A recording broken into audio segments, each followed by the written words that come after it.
Évangile de Jésus-Christ selon saint Marc.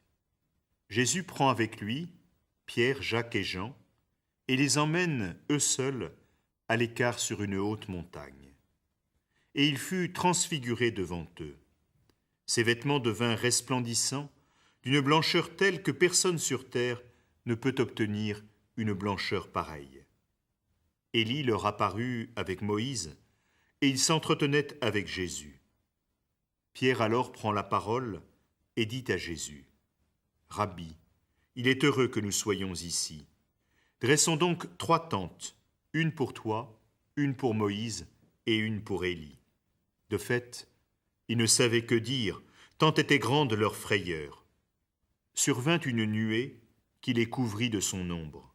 Et de la nuée une voix se fit entendre : « Celui-ci est mon fils bien-aimé, écoutez-le. » Soudain, regardant tout autour, ils ne virent plus que Jésus seul avec eux. En descendant de la montagne, Jésus leur défendit de raconter à personne ce qu'ils avaient vu, avant que le Fils de l'homme soit ressuscité d'entre les morts. Et ils restèrent fermement attachés à cette consigne, tout en se demandant entre eux ce que voulait dire « ressuscité d'entre les morts ». Ils l'interrogeaient. « Pourquoi les scribes disent-ils que le prophète Élie doit venir d'abord ?» Jésus leur dit : « Certes, Élie viendra d'abord pour remettre tout en place.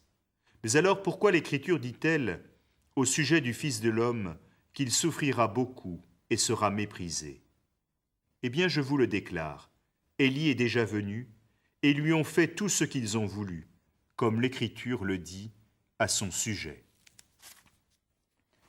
Après la profession de foi de Pierre, Jésus a annoncé aux disciples pour la première fois qu'il allait devoir souffrir, vivre sa passion, connaître la mort et qu'il ressusciterait le 3e jour.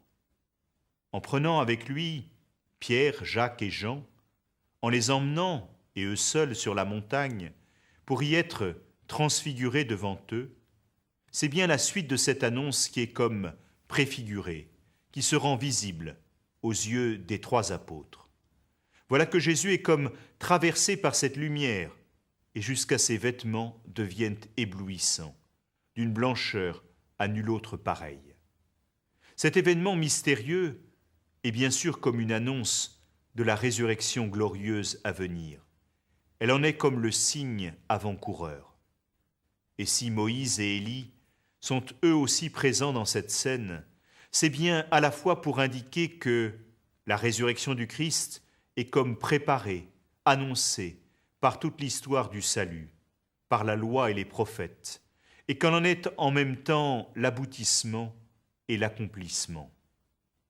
On peut comprendre l'ambivalence de la réaction de Pierre, partagée entre la joie profonde de cet instant « Rabbi, il est heureux que nous soyons ici » et la frayeur qui l'envahit devant un phénomène si inattendu et si inexplicable.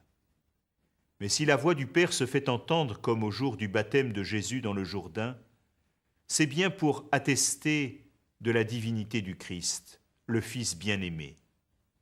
Après pareille expérience, aussi forte dans son contenu sensible que dans sa signification profonde, comment ensuite redescendre de la montagne, retrouver les autres disciples et poursuivre le chemin ?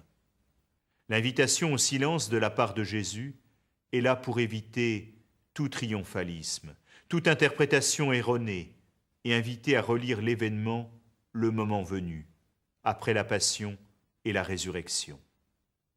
Nous n'avons pas été, bien entendu, nous-mêmes, les témoins directs de cette manifestation de la gloire du Christ. Mais elle nous est rapportée aussi pour que nous lisions à sa lumière le récit de la passion et de la mort du Christ. Cette préfiguration de la résurrection est aussi l'annonce de celle qui nous est promise et à laquelle nous sommes invités. Il s'agit au fond, au travers des joies et des difficultés qui sont les nôtres, de laisser nos vies être transfigurées par la lumière du Christ, vainqueur du mal et de la mort.